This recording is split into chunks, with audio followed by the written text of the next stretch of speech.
నమస్తే welcome to D news నేను మీ ఆదిలక్ష్మి గ్రామాల్లో సచివాలయ మహిళా పోలీసులే కీలకమని జిల్లా ఎస్పీ ఏఆర్ దామోదర్ అన్నారు. కొండెపి సర్కిల్లోని పొన్నలూరు కొండెపి పోలీస్ స్టేషన్లను ఎస్పీ సందర్శించారు. పొన్నలూరు పోలీస్ స్టేషన్లో మొక్కలు నాటారు. కొండెపిలో చలివేంద్రాన్ని ప్రారంభించారు. నేరాల నియంత్రణపై సిబ్బందికి తగు సూచనలు చేసి దస్త్రాలు పరిశీలించారు. సచివాలయ మహిళా పోలీసులతో మాట్లాడుతూ గ్రామాల్లో విద్యార్థినులు చిన్నారులకు గుడ్ టచ్ బ్యాడ్ టచ్లపై అవగాహన కల్పించాలన్నారు. శక్తి యాప్ను ప్రతి ఒక్కరితో డౌన్లోడ్ చేయించాలని ఆదేశించారు. కొండెపి స్టేషన్లోని మహిళా కానిస్టేబుళ్లకు శిరస్త్రాణాలను అందజేశారు. సిఐ సోమశేఖర్, ఎస్ఐలు రాఘవేంద్ర, అనూప్, ప్రేమ్ కుమార్ సిబ్బంది పాల్గొన్నారు.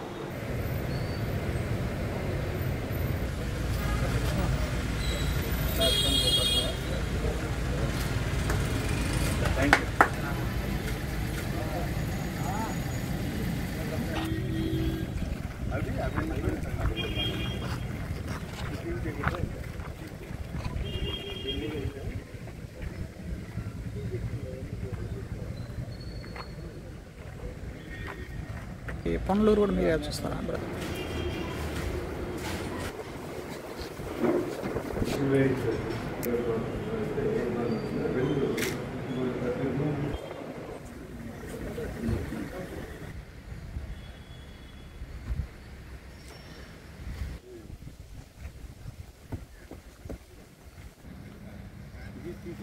దీనికి ప్లాస్టింగ్ ఇది కంపల్సరీ నీళ్ళు వెళ్ళిపోతాయి, లోపలికి వస్తుందా, లోపల తడుస్తుందా?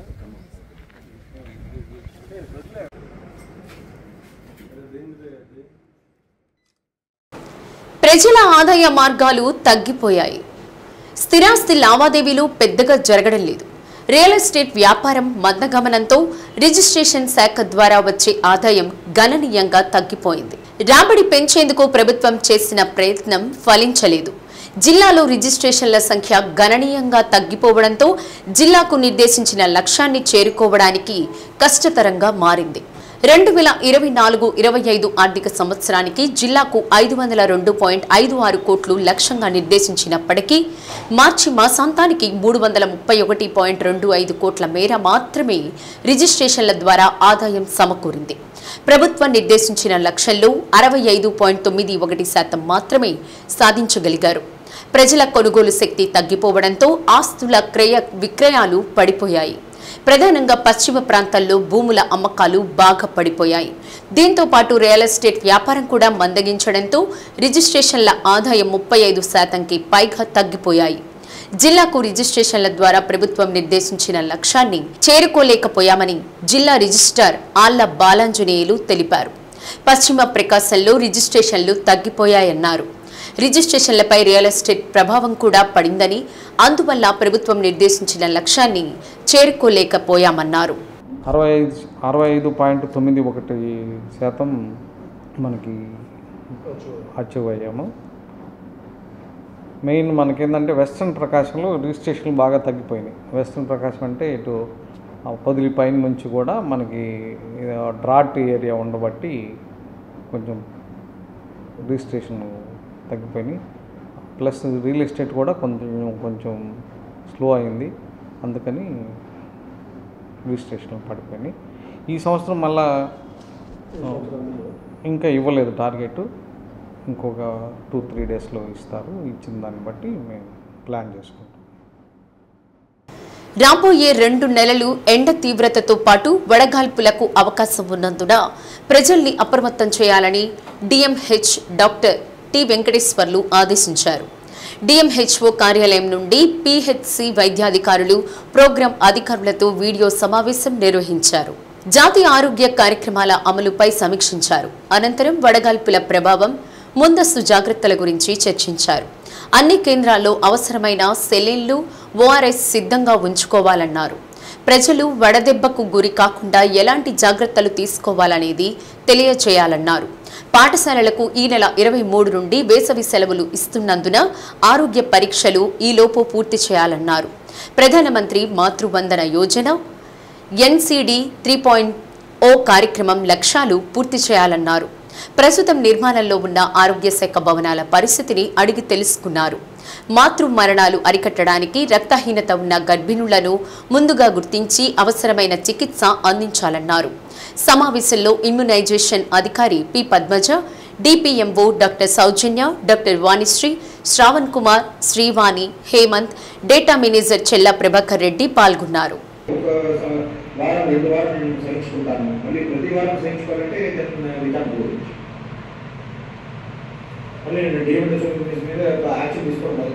So I will see that how you handle these cases till next week. If you don't correct your mistakes and if you don't improve your performance, then I will start issuing focus notice to DMHO and I will assess your performance based on this. I am measuring your apply all these performance based remarks. మీకు ఎంత marks వస్తుంది, మీకు ఎంత ratings వస్తుంది, మీరు ఏ rank ఉన్నారని నేను consider చేస్తాను. I put all these conditions when you apply for the transfer, when you apply for the promotion. When you going to integrate with all these important benefits. Nellore జిల్లా అల్లూరు వద్ద సిగ్నల్ ట్యాంపరింగ్ ద్వారా జరిగిన railway దొంగతనాలను దృష్టిలో ఉంచుకుని ప్రకాశం జిల్లా railway police యంత్రాంగం అప్రమత్తమైందని railway inspector Maula Sharif అన్నారు. Ongole railway station inspector కార్యాలయంలో మీడియా సమావేశం నిర్వహించారు. వేసవిలో ఎక్కువగా నేరాలు జరుగుతుంటాయని, ఆ నేరాలను నియంత్రించేందుకు ప్రత్యేకమైన విభాగాలను ఏర్పాటు చేసి గట్టి బందోబస్తు నిర్వహిస్తున్నామని షరీఫ్ తెలిపారు. ప్రయాణికులు తమ విలువైన బంగారు ఆభరణాలు ప్రయాణించే సమయంలో జాగ్రత్తగా ఉంచుకోవాలని, ఒకవేళ విలువైన వస్తువులు తీసుకువస్తే వాటిని కాపాడుకునేందుకు నిద్రపోకుండా మేల్కొని ఉండాల్సిన అవసరం ఉందన్నారు. స్టువర్ట్పురం నుండి తెట్టు వరకు 110 కిలోమీటర్ల రైల్వే సర్కిల్ పరిధిలోని పోలీస్ స్టేషన్లలో ప్రత్యేక గస్తీ చేపడుతున్నామని తెలిపారు. ఇప్పుడు ఉన్న సిబ్బంది కంటే అదనపు బలగాలను కూడా రప్పించి ప్రత్యేకమైన చర్యలు తీసుకుంటున్నామన్నారు. ప్రతిరోజు రైల్వే స్టేషన్లో తనిఖీలు చేయడం జరుగుతుందని తెలిపారు. ఇతర రాష్ట్రాలకు చెందిన వారు, అనుభవం కలిగినటువంటి వ్యక్తులు ఇలాంటి నేరాలకు పాల్పడుతున్నారని ప్రయాణికులు అప్రమత్తంగా ఉండాలన్నారు. ఏమైనా సమాచారం ఉంటే వెంటనే 139 నెంబర్కి తెలియజేస్తే పోలీస్ యంత్రాంగం అప్రమత్తమై నేరాలు నివారించేందుకు అవకాశం ఉంటుందని పేర్కొన్నారు. నేరాలు నియంత్రించేందుకు ఇప్పటికే రైల్వే పోలీసులు రాత్రి సమయాల్లో ప్రత్యేకమైన బీట్లు ఏర్పాటు చేయడం జరిగిందని, ప్రజలు కూడా పోలీసులకు సహకరించాలని తెలిపారు. ఎండాకాలం సందర్భంగా రైళ్లలో నేరాలు ఎక్కువగా జరుగుతూ ఉంటాయి. వీటిని ప్రివెంట్ చేసుకోవడం కోసం, నేరాన్ని నిరోధించే క్రమంలో ప్రజలు ఎలాంటి జాగ్రత్తలు తీసుకోవాలి, ప్రజలు తాము ప్రయాణం చేసేటప్పుడు ఏ విధంగా రైళ్లలో అప్రమత్తంగా ఉండాలి అనే విషయం గురించి ప్రజలందరికీ తెలియజేయడం కోసం, ఈ నేరాలపై అవగాహన కల్పించేందుకే ఈరోజు మనం ఈ సమావేశాన్ని ఏర్పాటు చేసుకోవడం జరిగింది. ఇందులో భాగంగా ప్రయాణికులు రైల్లో ప్రయాణించేటప్పుడు తమ విలువైన ఆభరణాలు, బంగారు ఆభరణాలు, మెడలో నెక్లెస్లు, చైన్లు, తర్వాత తమ యొక్క విలువైన మంగళసూత్రాలు, నల్లపూసల దండలు, వీటిని జాగ్రత్తగా రైల్లో కూర్చునేటప్పుడు మీరు విండోస్ పక్కన కూర్చున్నట్లయితే ఈ యొక్క ఆభరణాలని తమ యొక్క చీరతోటి కప్పుకోవాల్సిందిగా మేము తెలియజేస్తున్నాము. రైళ్ళు ప్రయాణించేటప్పుడు మనతో పాటు మనకు తెలియనటువంటి వ్యక్తులు, అనుమానిత వ్యక్తులు, నేరస్తులు కూడా మనతో పాటు ప్రయాణం చేసేటటువంటి అవకాశాలు ఉంటాయి. ఏ వ్యక్తులు ఎలాంటి వారు అనేది మనతో ప్రయాణం చేసేవాళ్ళు ఎలాంటి వ్యక్తులు అనేది ఎవరు కూడా మనకి తెలియదు. కాబట్టి దయచేసి ప్రయాణికులందరూ కూడా తాము ఒంటరిగా ప్రయాణిస్తున్నట్లయితే మహిళలు తప్పకుండా వారి యొక్క ఆభరణాలని క్యారీ చేయకుండా ఉండటం ఉత్తమమైనటువంటి పని. ఏదైనా మీరు విలువైన ఆభరణాలతోటి ప్రయాణం చేస్తున్నట్లయితే మీరు మీతో పాటు తోడుగా మీ ఇంట్లో మగవారిని తీసుకొని ప్రయాణం చేయటం ఉత్తమమైనది. అలానే రైల్లో భరోసా నిమిత్తం మేము మా యొక్క ప్రతి ట్రైన్లో కూడా బీట్లు మా యొక్క స్టాఫ్ని పెట్రోలింగ్ నిమిత్తం ఏర్పాటు చేయడం జరిగింది అన్ని రైళ్ళలో కూడా. అలానే మాకు సమ్మర్ సీజన్ సందర్భంగా ప్రతి జిల్లా నుండి, అలానే మన ప్రకాశం జిల్లా నుండి కూడా ఎస్పీ గారిని కూడా మా పై అధికారులు, రైల్వే ఐజీ గారు వారి యొక్క కోరిక మేరకు మనకి త్వరలోనే ఈరోజో రేపో ఒక స్పెషల్ పార్టీ టీమ్స్ను కూడా ఒక 20 మందిని జిల్లా నుంచి కూడా ఇవ్వటం జరుగుతుందని తెలియజేయడం జరిగింది మా పై అధికారులు. కావున వారు కూడా వచ్చినట్లయితే మనం ఈ ఎల్సీ గేట్లు ఎక్కడైతే మనకి సిగ్నల్ ట్యాంపరింగ్ జరుగుతూ ఉన్నాయి, అలానే ఏసీపీ చేసి చైన్ స్నాచింగ్ వంటి నేరాలు కూడా రైళ్లలో ఎక్కువగా జరుగుతూ ఉన్నాయి. రీసెంట్గా నెల్లూరులో మనకి అల్లూరు రోడ్డు దగ్గర సిగ్నల్ ట్యాంపరింగ్ చేసి స్నాచింగ్ చేయడం జరిగింది. ఈ గ్యాంగ్స్ నార్త్ ఇండియా నుంచి అంతర్రాష్ట్ర దొంగల ముఠాలు బయట రాష్ట్రాల నుంచి వచ్చేసి నేరాలు చేస్తూ ఉంటారు. కాబట్టి ప్రజలందరూ కూడా అప్రమత్తంగా ఉండాలి, ప్రయాణికులు చాలా అప్రమత్తంగా ఉండాలి. ఎక్కడైనా సరే ఇలాంటి స్టేషన్ల బయట సైడ్ కానీ ఇక్కడ ఎల్సీ గేట్ల దగ్గర, తర్వాత హోమ్ సిగ్నల్స్ అంటారు. హోమ్ సిగ్నల్స్ అంటే రైల్వే స్టేషన్లోకి ట్రైన్ వచ్చేటప్పుడు బయట సిగ్నల్ ఇవ్వడం జరుగుతుంది అనమాట. ప్లాట్ఫామ్ క్లియరెన్స్ లేకపోతే దానికోసం కొంతసేపు ట్రైన్ ఒక్కొక్క సమయంలో ఆపవలసి వస్తుంది. అలాంటి ప్రదేశాల్లో ఆపినప్పుడు ఎవరందరూ కూడా చాలా జాగ్రత్తగా ఉండాలి. విండోస్ పక్కన ప్రత్యేకంగా కూర్చున్నప్పుడు మహిళలు అప్రమత్తంగా ఉండాలి. తమ యొక్క బంగారు ఆభరణాలని నేరస్తులకి అందుబాటులో ఉండకుండా, అంటే కిటికీలో నుంచి వాళ్ళు బయట నుండి కిటికీలో నుంచి చైన్ స్నాచింగ్ చేసే అవకాశాలు ఉన్నాయి. కాబట్టి మీరందరూ కూడా ప్రయాణించేటప్పుడు చాలా అప్రమత్తంగా ఉండండి.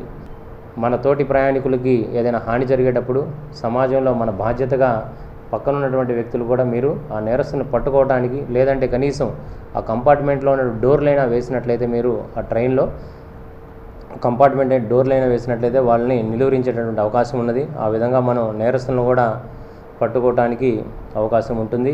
దేనికంటే ఇది రైల్వే లైన్ అనేది వేల కిలోమీటర్ల ప్రయాణం సాగుతూ ఉంటుంది. కాబట్టి ఎక్కడ ఎలాంటి వ్యక్తులు ఎక్కుతున్నారో మనకి తెలియకపోవచ్చు, ఎలాంటి వ్యక్తులతో మనం ప్రయాణం చేస్తున్నామో మనకు తెలియదు. కాబట్టి నేరాలు రైల్లో జరుగుతున్నప్పుడు ఉండేటటువంటి స్టాఫ్, మన బీట్ స్టాఫ్ కూడా ఉంటారు. మీరు వెంటనే రైల్లో ఎటువంటి ప్రమాదం జరిగినట్లయితే వెంటనే 139కి కాల్ చేసినట్లయితే తక్షణమే రైల్వే శాఖ స్పందించి అక్కడికి మన పోలీస్ సిబ్బందిని, ఆర్పీఎఫ్ సిబ్బందిని కూడా పంపడం జరుగుతుంది. ఈ సందర్భంగా మీడియా ద్వారా మీ అందరికీ కూడా కోరుకుంటున్నాను, ఈ విషయాన్ని ప్రజలందరిలో కూడా తీసుకెళ్ళి ప్రజలను అప్రమత్తం చేయాలని చెప్పి మీడియా మిత్రులని ప్రార్థిస్తున్నాను. రైల్లో ఎవరి దగ్గర అయితే బంగారు ఆభరణాలు ఉన్నాయో, ఏ కంపార్ట్మెంట్ ఎక్కువ ఉన్నాయో వారిని చూసుకొని, లేదంటే కంపార్ట్మెంట్కి ఒకరుగా విడిపోయి 3-4 కంపార్ట్మెంట్లో ఆ మహిళల యొక్క మెడలోని చైన్ని స్నాచింగ్ చేసుకొని ఆ సిగ్నల్ ఇచ్చిన దగ్గర దిగేసి పారిపోతూ ఉంటారు. కింద ఉన్నటువంటి వ్యక్తులు వీళ్ళని కాపాడే నిమిత్తం ఎవరైనా గేట్ల వద్దకు వచ్చినట్లయితే వాళ్ళ మీద స్టోన్ పెల్టింగ్ చేయడం జరుగుతూ ఉంటుంది. ఇలాంటి యొక్క నేరాలని మనం ప్రజలందరూ కూడా అప్రమత్తంగా ఉండి ఈ నేరాలని నిరోధించడానికి ప్రతి ఒక్కరు కూడా సహాయం చేయాలని చెప్పి ఢిల్లీలోని పార్లమెంటు భవనంలో కమిటీ హాల్లో గృహ పట్టణ వ్యవహారాల కమిటీ సమావేశం నిర్వహించారు. ప్రాంతీయ rapid transit system, national capital region transport corporation పాత్ర అనే అంశంపై గృహ నిర్మాణం, పట్టణ వ్యవహారాల స్టాండింగ్ కమిటీ 2024-25 సంవత్సరానికి ముసాయిదా నివేదిక పరిశీలించి ఆమోదించింది. Atal mission for rejuvenation and urban transformation పై గృహ నిర్మాణం, పట్టణ వ్యవహారాల మంత్రిత్వ శాఖ ప్రతినిధులు వివరణ ఇచ్చారు.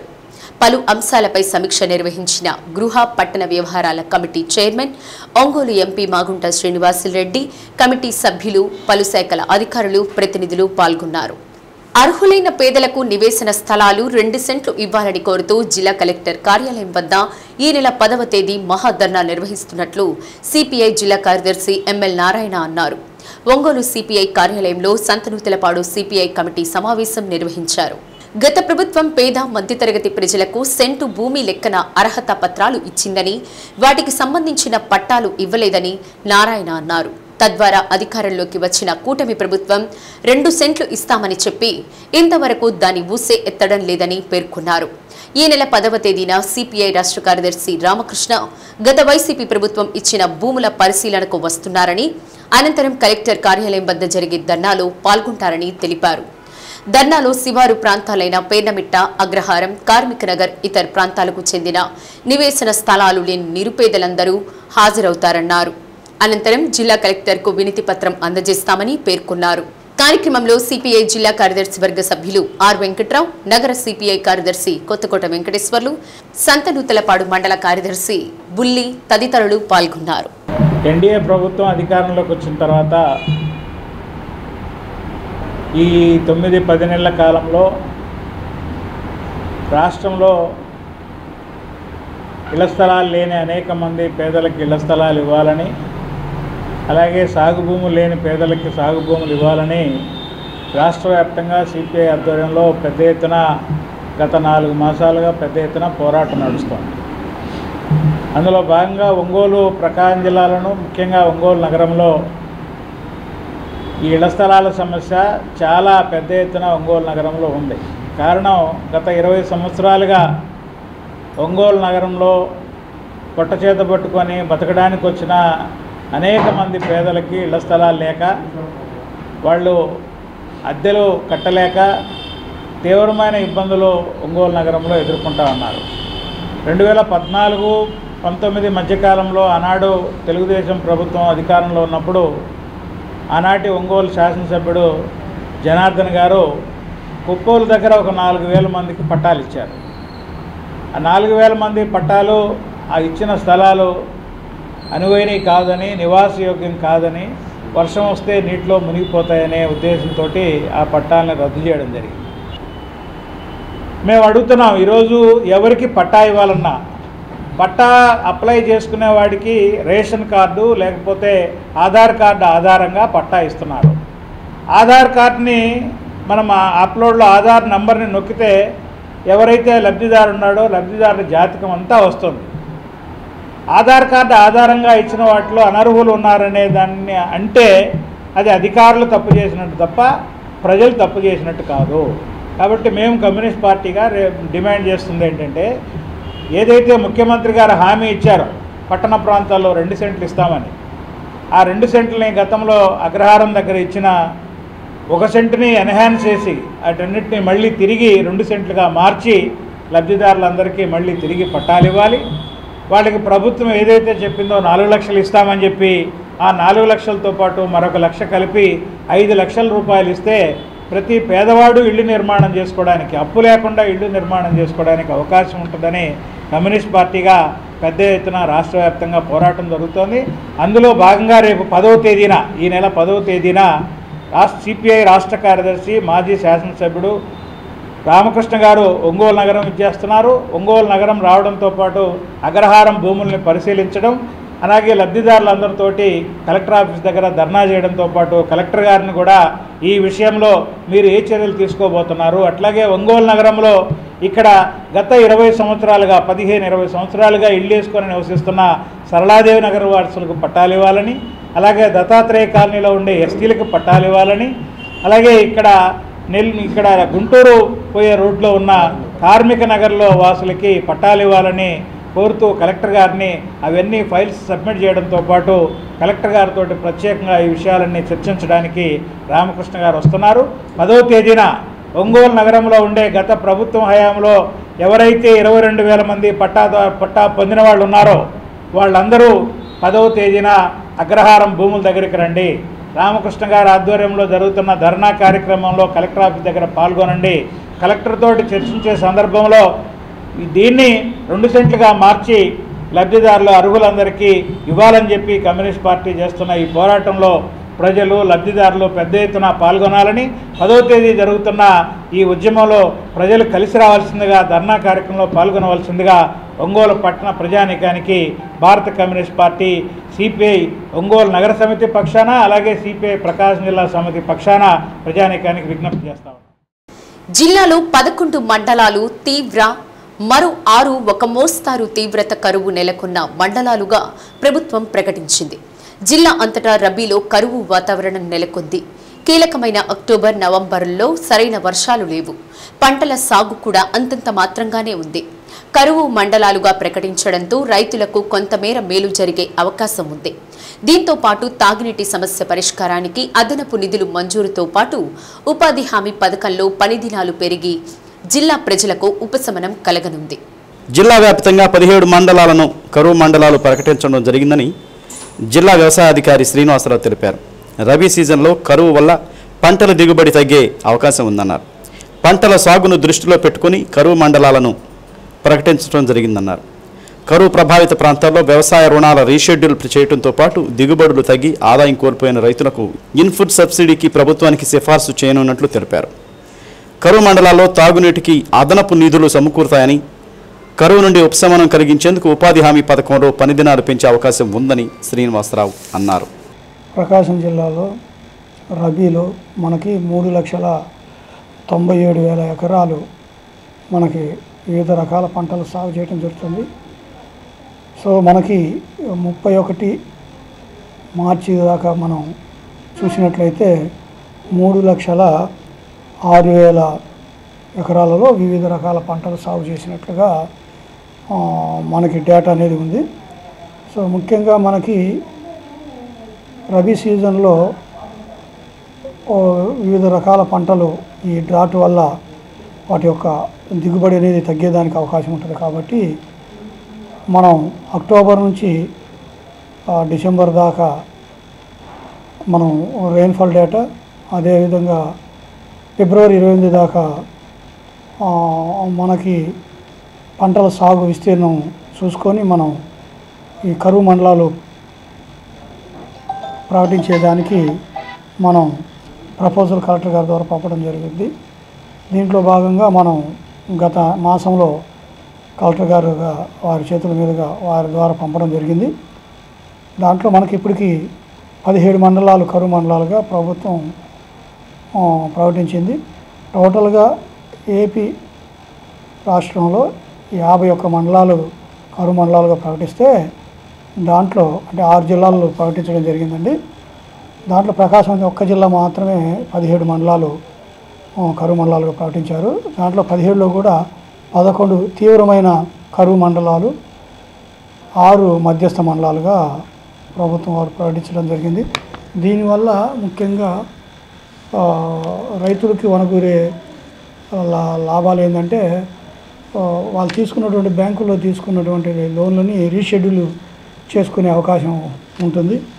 అదేవిధంగా ఈ కరువు బారిన పడి పంట దిగుబడి తగ్గటం వల్ల రైతు ఆదాయం కోల్పోతాడు. కాబట్టి ప్రభుత్వం నుంచి మనకి ఆదేశాలు వచ్చిన వెంటనే ఎన్యూమరేషన్ చేసి ఈ నష్టపోయిన రైతులకి ఇన్పుట్ సబ్సిడీ రిలీజ్ చేయవలసిందిగా ప్రభుత్వానికి ప్రతిపాదనలు అనేవి పంపడం జరుగుతుంది.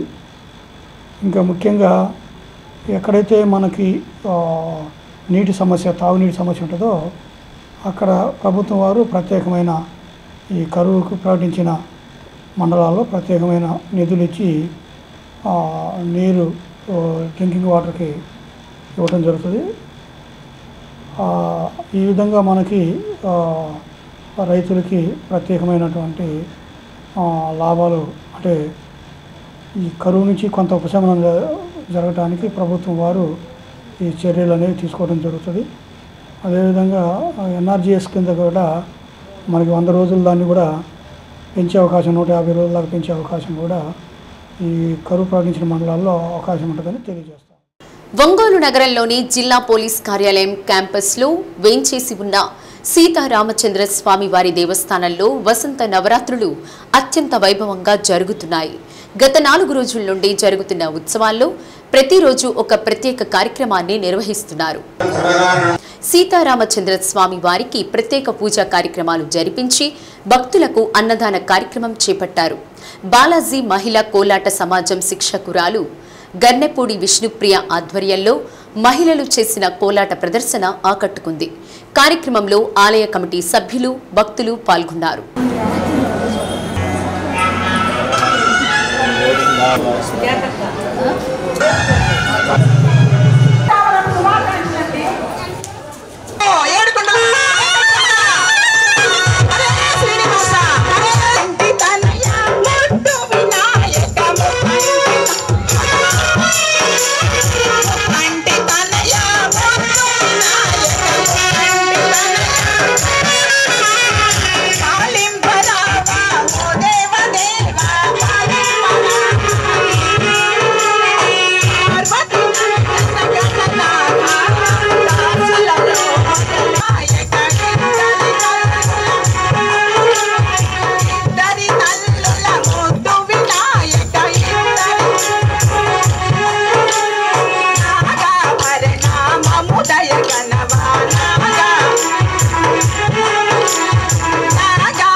అలాగే వృద్ధులు ఎవరైనా ఉన్నా పసిబిడ్డ తల్లులు ఉన్నా ఎవరైనా ఉంటే లైన్లో ఉంటే వాళ్ళు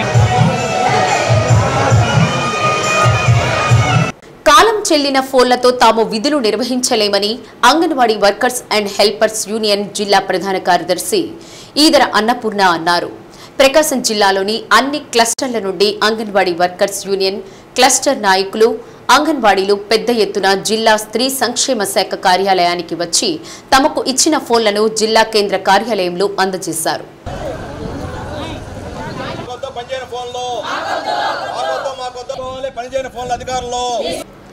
కొత్తగా వచ్చిన ప్రభుత్వం ఉదయం 9 గంటలకు సాయంత్రం 4 గంటలకు ఫేస్ యాప్ ద్వారా విద్యార్థుల రిజిస్ట్రేషన్ చేయించాలని జీవో ఇచ్చారని అంగన్వాడీలు అన్నారు. 9 తర్వాత పిల్లలు ఎంతమంది వచ్చినా వారి రిజిస్ట్రేషన్ నమోదు కావటం లేదని, దీనికి అంగన్వాడీలను బాధ్యతలను చేస్తూ షోకాజ్ నోటీసులు ఇస్తున్నారని తెలిపారు. 3 సంవత్సరాల నాడు ఇచ్చిన ఫోన్లు హ్యాంగ్ అవుతున్నాయని, పైగా 11 రకాల రిజిస్టర్స్ దీంట్లో అప్లోడ్ చేయటం వల్ల ఫోన్లు ఎందుకు పనికిరాకుండా పోతున్నాయని పేర్కొన్నారు. ప్రభుత్వం స్పందించి 5G నెట్వర్క్ ట్యాబులు ఇస్తేనే పని సులభతరం అవుతుందన్నారు. ఫోన్లు హ్యాంగ్ అవటం వల్ల మానసిక ఒత్తిడికి లోనవుతున్నామని, ఫ్రీ స్కూల్ నడపడం కష్టంగా ఉందని అన్నారు. అధికారుల పనిష్మెంట్లు ఎక్కువయ్యాయన్నారు. కార్యక్రమంలో క్లస్టర్ లీడర్లు ధనలక్ష్మి, రమాదేవి, మల్లేశ్వరి తదితరులు పాల్గొన్నారు. కొత్త ప్రభుత్వం వచ్చిన తర్వాత అంగన్వాడీల యొక్క సమస్యలు పరిష్కారం అవుతాయని ఎన్నో ఆశలతోటి ప్రభుత్వాన్ని గెలిపించాం. వచ్చిన తర్వాత సమస్యల పరిష్కారం కాకపోగా ఇంకా పనిభారం విపరీతంగా పెరిగింది. నిన్నటి నుంచి రాష్ట్ర వ్యాప్తంగా అంగన్వాడీలకి 2G వర్షన్ అని చెప్పేసి కొత్త వర్షన్ వచ్చింది ఫోన్లో. అసలుకే పాత ఫోన్లు ఇచ్చి 3 సంవత్సరాలైంది, అవి పనిచేయడం లేదు. పనిచేయని కారణంగా మా సొంత ఫోన్లలో మేము వర్క్ చేస్తూ ఉన్నాం, కానీ మా సొంత ఫోన్లు కూడా చెడిపోయినాయి. ఆఫీస్ ఫోన్లో పనిచేయట్లేదు, సొంత ఫోన్లు కూడా పనిచేయట్లేదు. నిన్న వచ్చినటువంటి వర్షన్ 9 మేము అంగన్వాడీ సెంటర్లో ఆయా టీచర్ ఫేస్ యాప్ వేయాలి. సాయంత్రం 4 ఫేస్ యాప్ వేసి వెనకెళ్ళాలి. ఫేస్ యాప్ వేస్తేనే అది హాజరుకు కానీ మిగతా యాక్టివిటీస్ అన్నిటికీ ఓపెన్ అయ్యిద్ది. ఆ ఫోన్ పనిచేయని ఫోన్లతోటి ఎట్లా ఓపెన్ చేయాలి? మేము ఓపెన్ చేయకపోతే జీతం కట్టింగ్ అంటున్నారు, CL పడిపోతుంది అంటున్నారు, షోకాజ్ నోటీస్ ఇస్తూ ఉంటున్నారు. ఇది అంగన్వాడీలను హింసించడమే, అవమానించడమే. ఇన్ని సంవత్సరాల నుంచి మేము పనిచేస్తూ ఉన్నాం, అనేక అచీవ్మెంట్స్ సాధించాం. కాబట్టి ప్రభుత్వం ఈ వర్షాన్ని వెనక్కి తీసుకోవాలి, అంగన్వాడీలను అవమానించడం మానుకోవాలి. గత ప్రభుత్వం ఏదైతే హామీలు ఇచ్చిందో రిటైర్మెంట్ బెనిఫిట్స్ను కూడా అమలు చేయకుండా గ్రాట్యుటీ పేరుతోటి రిటైర్మెంట్ బెనిఫిట్స్లో కూడా కోత విధించి ఈ ప్రభుత్వం అంగన్వాడీలని అత్యంత అన్యాయానికి, దుర్మార్గానికి, దోపిడీకి చేస్తూ ఉంది. ఈ పాటికి అతి తక్కువ వేతనంతో వెట్టి చాకరీ చేపించే ప్రయత్నం చేస్తూ ఉంది. ఖచ్చితంగా అంగన్వాడీ టీచర్ కానీ, ఆయా కానీ, స్కూల్లో ఉన్న పిల్లలు కానీ అటెండెన్స్ ఫోన్లోనే అటెండెన్స్ వేయాలని చెప్పి సిస్టమ్ కానీ అమలు జరిగితే అవి మొత్తం కూడా మూతపడే స్థితికి దారిపోతూ ఉంది. కాబట్టి ఇంత ప్రమాదం కనిపిస్తున్నాయి. కాబట్టి ఈ యొక్క 2G వర్షన్ యొక్క యాప్ సిస్టాన్ని CITగా అంగన్వాడీ యూనియన్గా వ్యతిరేకిస్తూ ఉన్నాం. ఇప్పటికైనా అంగన్వాడీ అధికారులు, రాష్ట్ర ప్రభుత్వం దీని మీద దృష్టి సారించి దీంట్లో ఉన్న సమస్య పరిష్కారం చేయడానికి ప్రభుత్వం ప్రయత్నం చేయాలని చెప్పి డిమాండ్ చేస్తూ ఉన్నాం. అలాగే ఏదైతే పనిచేయటువంటి ఫోన్లు ఉన్నాయో ఈ పనిచేయని ఫోన్లు మొత్తం కూడా ప్రభుత్వానికి వెనక్కిస్తూ ఉన్నాం. అధికారులు దాన్ని హ్యాండ్ ఓవర్ చేసుకొని ప్రభుత్వానికి విన్నవించి బాగా పనిచేసేటువంటి ట్యాబ్లు 5G ఫోన్ తోటి 5G సిగ్నల్స్ తోటి పనిచేసినట్టు ఇవ్వాలని చెప్పి ప్రభుత్వాన్ని డిమాండ్ చేస్తా ఉన్నాం. సంతపేట సాయిబాబా మందిరంలో జరుగుతున్న వసంత నవరాత్రి మహోత్సవాల్లో భాగంగా శ్రీ శారదా సంగీత పాఠశాలకు చెందిన నేలబొట్ల సౌమ్యలత శిష్య బృందం చిన్నారులు ఆలపించిన అన్నమయ్య సంకీర్తనలు ఆకట్టుకున్నాయి. తమ వద్ద శిక్షణ పొందుతున్న చిన్నారులు అన్నమయ్య సంకీర్తనలు చక్కగా ఆలపిస్తూ రాబోయే రోజుల్లో మంచి సంగీత కళాకారులుగా ఆవిర్భవించనున్నారని శిక్షకురాలు సౌమ్యలత అన్నారు. సంతపేట సాయిబాబా మందిరం అధ్యక్షులు అలహరి చెంచలరావు కార్యక్రమాలను పర్యవేక్షించారు.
గాజాపై ఇజ్రాయెల్ వైమానిక దాడులను ఖండిస్తూ సిపిఎం ఆధ్వర్యంలో గాంధీనగర్ కూడలిలో నిరసన చేపట్టారు. కాల్పుల ఒప్పందాన్ని ఉల్లంఘించి వైమానిక దాడులకు పాల్పడుతున్న ఇజ్రాయెల్ వైఖరి దుర్మార్గమని, వెంటనే గాజాపై జరుగుతున్న వైమానిక దాడులను ఆపాలని సిపిఎం నగర కార్యదర్శి చీకటి శ్రీనివాసరావు డిమాండ్ చేశారు. అంతర్జాతీయ సమాజ న్యాయ సూత్రాలకు విరుద్ధంగా ఐక్యరాజ్య సమితి మాటను లెక్క చేయక ఇజ్రాయెల్ యుద్ధోన్మాదంతో భూతల దాడులతో విరుచుకుపడుతూ బరితెగింపుకు దిగిందని అన్నారు. ఇప్పటి వరకు 57 మంది మరణించారని తెలిపారు. కార్యక్రమంలో నాయకులు తంబి శ్రీనివాసరావు, ఎస్డి యాసిన్, సిపిఎం జిల్లా కమిటీ సభ్యులు B Raghuram, T Mahesh, BV Rao, Peeru Saheb, T Suresh, Ravuri Srinivasarao తదితరులు పాల్గొన్నారు.